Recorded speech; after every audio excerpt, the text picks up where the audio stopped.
the bilateral treaty that is between the United States and the UK, irrespective of UN conventions and Interpol statutory measures and everything. It's just like we can do whatever we like. So it's broadening in scope. It's not now just about journalism and the future of journalism and the rights of Julian and the life of Julian. Now we're actually starting to debate in the court here. What law applies? Yes. Is the international convention still relevant or not? And the human rights safeguards that are in place for everybody. And international law.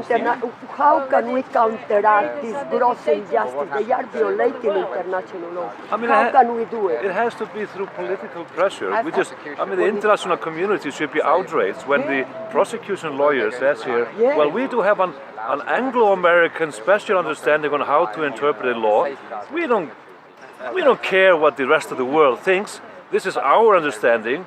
So it's like we're just taking it to a side from the rest of the world and we interpret it the way we please. The UK, the Anglo-American alliance. But it's basically stating that we're going to be outside and destroy the very fragile community and the very fragile protection of the international law. It's outrageous.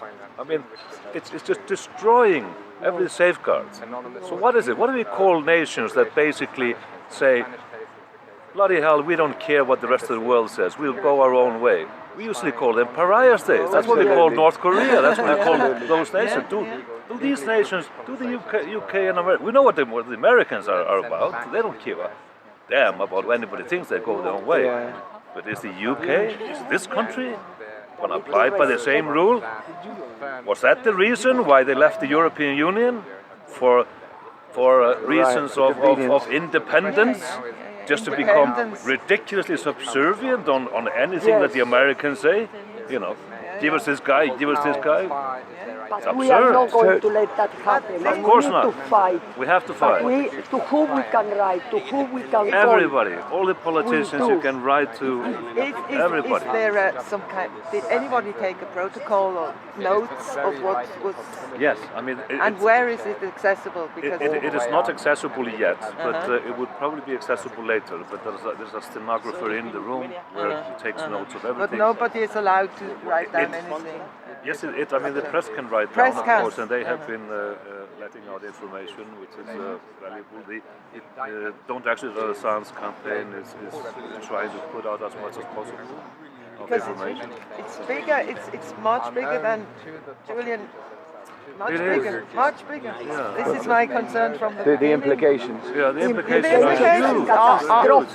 And actually they are becoming politically more broader by every day when we hear these ridiculous arguments from the prosecution.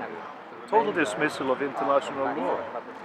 And they even dismiss the treaty they signed. The treaty in itself. They say, we want him extradited on the basis of the bilateral treaty.